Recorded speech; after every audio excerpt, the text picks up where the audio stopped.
Kalingap Rab may nahalata. Carla matatameme kapag makarinig sa pangalan ng lalaking ito. Sino naman kaya ito mga kalingap? Yan ang atin nang malalaman mamaya mga kalingap. Magandang araw sa inyong lahat mga kalingap, sanay hindi nyo po makalimutan na mag-like sa video na ito. At paunawa tapusin muna ang kabuuhan ng video na ito mga kalingap at para malaman ang nilalaman nito.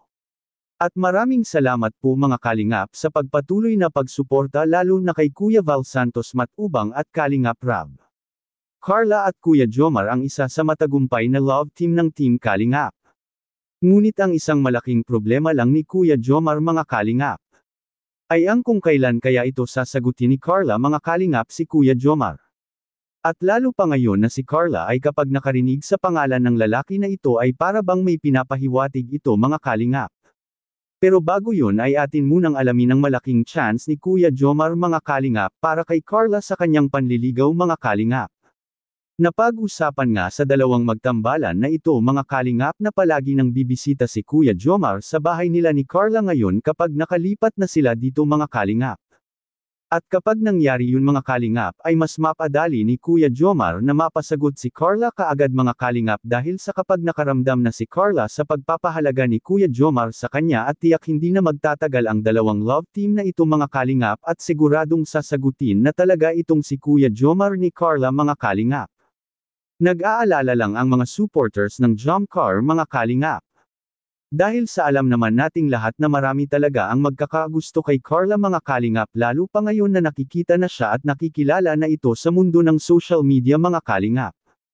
Ang nakakatakot lang na mangyari dito mga kalingap ay baka itong si Carla ay mahalin tulad ito sa nangyayari kay Erica mga kalingap na pinangakuan itong si Erica sa nag-sponsors nito na umalis siya sa Team Kalingap at siya na ang bahala na magbigay ng pera ng walang kahirap-hirap. Ayaw ng ka-Jomcar community na baka ganito rin ang mangyari kay Bibi Carla mga kalingap.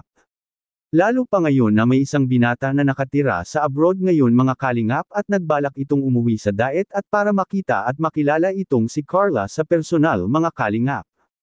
Kaya labis ang pag-alala ng karamihan baka mawalay at mawala na naman ang tambalan na ito mga kalingap dahil lang sa mga ganyang pangyayari. At malaking kawalan ito para sa supporters ng Jomcar mga kalingap dahil sa ang Jomcar na ang nagbibigay aliw sa karamihang viewers hindi lang sa ating bansa at pati na rin sa iba't ibang panig ng ating mundo mga kalingap. Malaking pakinabang ang ginawang serye ni Kalingap Rab mga kalingap. Lalo sa mga kababayan nating mga OFW na nagtatrabaho sa ibang bansa mga kalingap na kapag natapos na itong magtrabaho ay cellphone na lang ang mga hawak nila at ang Jomcar ang isa sa mga nagbigay aliw sa kanila doon. Kaya marami talagang hindi masisiyahan kapag nangyari na ang Jomcar ay mapasok ito ng isang sponsors mga kalingap. Dahil sa maaring mahiwalay at mawala ang serye ng dalawang tambalan na ito.